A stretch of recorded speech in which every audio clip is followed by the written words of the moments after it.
Hi everyone, this is the second episode of the MotionCue podcast, and in this episode we talk about how can businesses use video in their marketing efforts. Let's get started.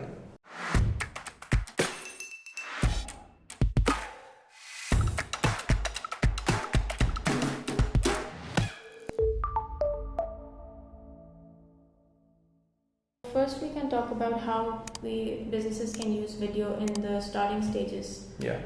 And that could cover securing funds, getting attention. We could talk about explainer videos, and then we'll share an example. Yeah. So let's begin with securing funds using videos. Yeah, definitely. So I think for startups, in the initial phase, the funding is an important aspect, right? And I think the startups, they can look at the video as a creative version of their elevator pitch. Yeah. I think one important aspect that I've seen with video, just because of its core aspects, the way that it works as a medium, I think the shareability factor is an important thing that can be utilized to a great extent. So what I mean by that is that I think, of course, as a startup you'll have, for example, a website or a brochure or a pitch deck. But I think if you have a video that explains what you do, I think it's really easy and convenient to share it. So you can share it on your LinkedIn, you can send it in direct messages, you can send it in emails. Even if you have a network, you have contacts of people, you can send it on WhatsApp. Yeah. So I think that's important aspect of just video in general.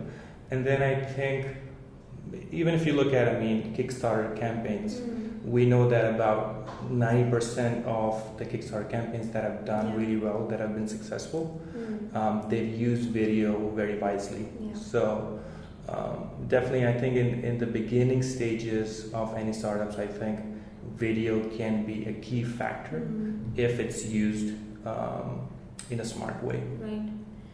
And I think taking it forward from the shareability thing, another factor that video can be useful with is getting attention. Yeah. So securing funds and then also using it as a way to sort of get people to notice you, because a lot of the times the offering that businesses have aren't that unique, because saturated marketplaces. So I think it would be a good way to stand out from your competitors. Definitely. We're living in an attention economy, and I think it ties back to my original point. I think because people in this day and age, of course, they're busy and they value their time. And when you're talking about when you're trying to reach out to investors in the early stages, of course, those are people that value their time too. So I think if you can use video to get attention, and I think it's a great way. So for example, if you're using video versus in static images on social media, if the video is done right, it can definitely grab attention. So I totally agree with you on that. And even like our survey, we did a survey which said that 70% of marketers said that the videos they used show positive ROIs. So there is definitely some value there. Yeah. Let's talk about explainer videos and how businesses use that, what they are first of all, just explain a little bit of that, and then we'll talk more. So explainer videos in short are basically explain what your product or service is in a typically 45 to 60 second. It's a marketing video basically, right? Yep, you can put it that way. Explainer videos in that sense, they can be really powerful when used on landing pages. And give a quick overview of what the product service is. If people are interested, of course, they'll read through the rest of the page and check out the details. But I think explainer videos definitely is something that I feel like most businesses should have. It becomes a hero. It becomes, I guess, a face of the company, even that represents who you are. So yeah. Yeah. So even the video landing page that you mentioned, Yeah. there have been studies that showed that they have a better conversion rate. So that's something to look into. Mm-hmm. Apart from that, explainer videos can also be used on social media and emails. Do you want to talk about how businesses can take advantage of their one explainer video and just repurpose it on social media? If you have that one video that explains who you are, I think it can go a long way if you are smart with how you use it. First off, just you can use the actual video in different ways and share it across different channels. But what we've seen is that, of course, the context matters, and what I mean by that is that people who watch the explainer video, where are they watching it? So for example, if they're watching on social media, it's a different context compared to if they are actually on the landing page and then they see it. In the first case, it's mostly when you're trying to reach out to them, it's probably their first interaction. They don't know who you are, what you do. And in the second case, when they go on your website and see the video, it's different in the sense that they probably already know who you are, have some sort of an idea, and they want to learn more, right? So since the context is different, I think for social media, what works best is if you have shorter versions of the video. So for example, if you create the video, which is 60 seconds, I think splicing it into a couple of different videos, which are 10 to 15 seconds, and using those on social media can work really well. They can act as a hook. Also considering the fact that on social media people have, when they're scrolling through the news feeds, they have shorter attention spans, and therefore I think a shorter version of the video can be more engaging, can get more attention. So I think definitely having the full 60-second video, which is the explainer, and then having a couple of short versions that you can use across social media. I think that's a really good strategy, and it has worked really well with some of our clients that that we've tried this plan with. Right. And I think it's also worth noting that explainer videos aren't that much of a new thing, because big companies like Dropbox, when they first started out, they used an explainer video as part of their marketing strategy as well.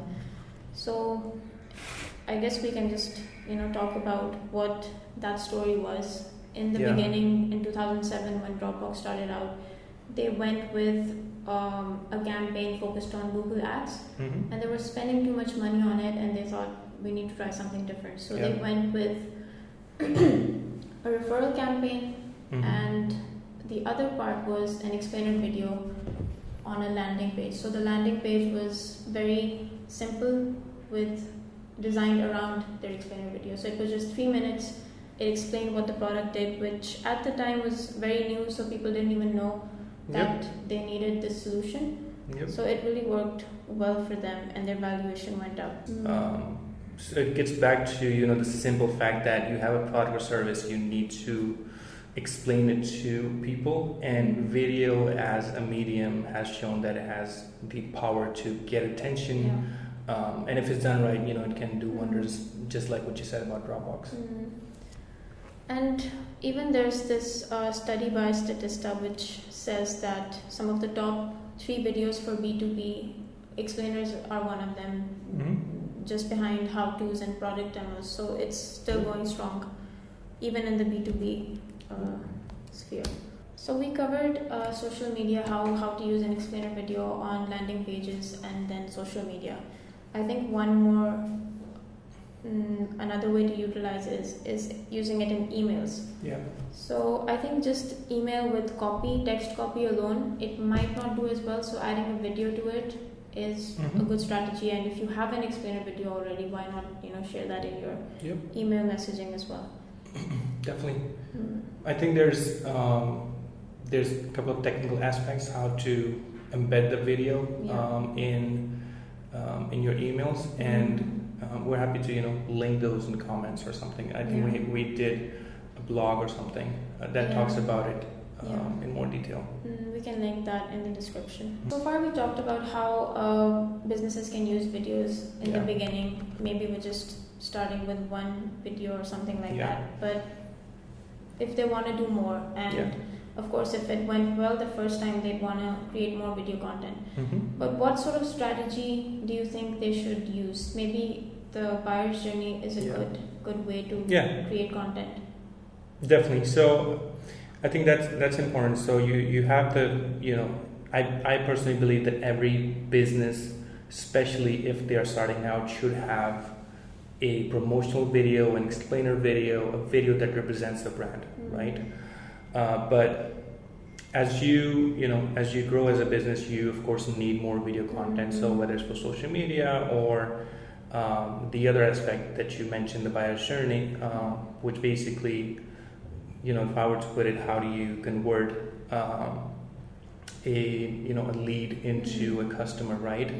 So I think for that, I think creating video content that caters to each of those steps could definitely be really helpful. And just for, I guess, audiences that are not well aware of what the buyer journey is. So simply put, that when you reach out to your potential customers, let's say through social media, so you start up with your first interaction with them. Typically we call it the awareness stage, right? So at this stage, what you're trying to do is it's like meeting up with your date the first time, right? So when you meet them, you want to give a quick introduction about yourself, right? And you want to be charismatic, of course, right? So that first interaction, of course, is really important. That's what sets the tone. And so that's the first stage of the buyer's journey, the awareness stage. Then we move on to the consideration stage, right? And in the consideration stage, your potential customers that have watched your first awareness video, they're considering if they want to buy your product or service, right? So at this stage, they may need the product or service at that point, or they may need it in the future. And they may also be looking at other options at that Exactly. time. Exactly. So that's kind of the consideration stage. And then after that, we get to the decision stage, right? That's where your potential customers make a decision whether they want to purchase your product or service, or they want to go in a different direction. So that's the decision stage. And then in the end, it's the loyalty stage, right? So once you have them as a customer, it's important to retain the customers, right? Especially in the B2B environment, that's really important. So I think creating video content for each of the stages is really, really important. To starting from giving them an overview of what you do, telling them who you are, to getting them to be loyal customers, even brand advocates, at one point. That's true. And I think the videos that the business can create for each stage is also really interesting, because on the awareness stage, what you can do is create general how-to videos and just some fun educational content as well, and thought leadership stuff. So just establishing yourself as someone that has some standing in the industry. And I think the attention factor is really important in this stage, right? So whatever video content that you produce for the brand awareness stage, it needs to have that wow factor, something that gets people's attention, right? And it can't be too promotional at this point either. And then for consideration, I think explainer videos would work nicely as well, and then video case studies would be fine.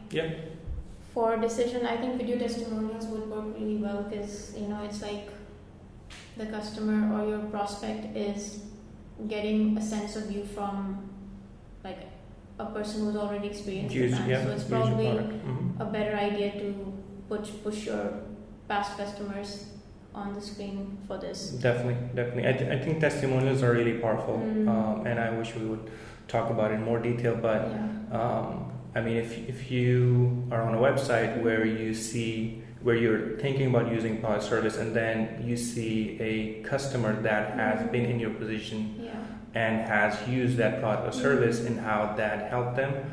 I think it definitely, what we've seen is, for a lot of our clients, the testimonials videos, they do become that piece of content that drives sales at the end. And it's also a good thing for the businesses as well. Like they can learn about what maybe issues that they can solve or improve, so that their new customers might have an even better experience. Yeah. And for the last one, loyalty, I think there's a lot that companies can do for this, and maybe it doesn't have to be that intensive in terms of how much investment you're making. It could be just a thank you video. I've seen Amnesty International make those for their volunteers and donors. Yeah. Apart from that, it could be like an FAQ video. Yeah. It covers all the frequently. Yeah, I think for the loyalty video is more about making sure that you connect with them in the long run, right? It's not like they become your customer and then you don't interact with them. So I think holiday events are a good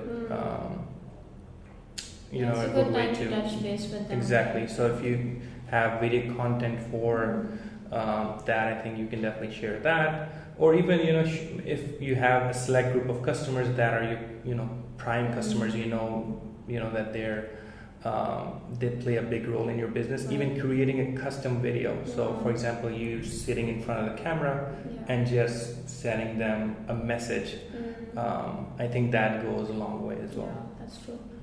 And I think another video that can be used at this stage is a more focused how-to video. Like we talked about general how-tos, but then focused ones. Now these could work in a way that if it's a service, it could be like a step-by-step tutorial almost of how to use it properly and maybe get the best out of it. So that's also like a loyalty video that businesses can 100%. I think a lot of the products, when customers use it, sometimes they would have trouble navigating the mail, and in other times, as you said, there may be features or benefits that they're not fully aware of. So it can definitely help with customer loyalty if you have videos that talk about the different features, or go in more depth and explain that these are some of the things that maybe you've not taken full advantage of. So I totally agree with you on that. We talked about a whole strategy that businesses can use to create more video content with the buyer's journey and meet their customers on different stages. So what do you think is the next step? I think, of course, monitoring the how the videos perform is an important aspect, and I think that's where some of the businesses, especially in the early stages, they miss out. I think listening to what kind of content or what viewers want. If for example, you're using these social platforms and you're putting video content out there, I think it's important to listen and see what people are enjoying and create content in that direction. And from a statistical point, I think just looking at what videos, for example, if you run paid video ads on Facebook, Instagram, I think looking closely at which videos have performed the best, and then even looking into details or statistics of a particular video. For example, if it was 60 seconds and you notice that a lot of people are dropping out at, for example, 20 seconds, then you could ask yourself, like, how can we make that point in the video more interesting so that people don't drop out? So I think monitoring how your videos perform can definitely help you improve the kind of video content that you put out on a regular basis. And I think the key here is to just get started and see what works for you. Yeah. And maybe if it's becoming too much to produce the content on your own, you could hire someone. No, definitely. I think you definitely need some sort of help in the beginning stages, because it's just an important time for your business. As I said before, if you're creating a video that's going to become the face of your company, and that's what you're going to share with, for example, investors or business partners or potential customers, it needs to have it needs to be produced in a good quality, and not just in terms of the look and feel, but in terms of messaging. How you how you are trying to connect. So I think getting professional help, I think is definitely a good investment to make for any business, especially when they're starting out. Yeah, can plug ourselves in at this point. Yes. If you need help with any videos, just reach out to us, check out our portfolio. Alright guys, thank you for watching this video. I hope you enjoyed it. If you did, give it a like, subscribe to our channel, leave a comment, and turn on the notification bell. Thanks again.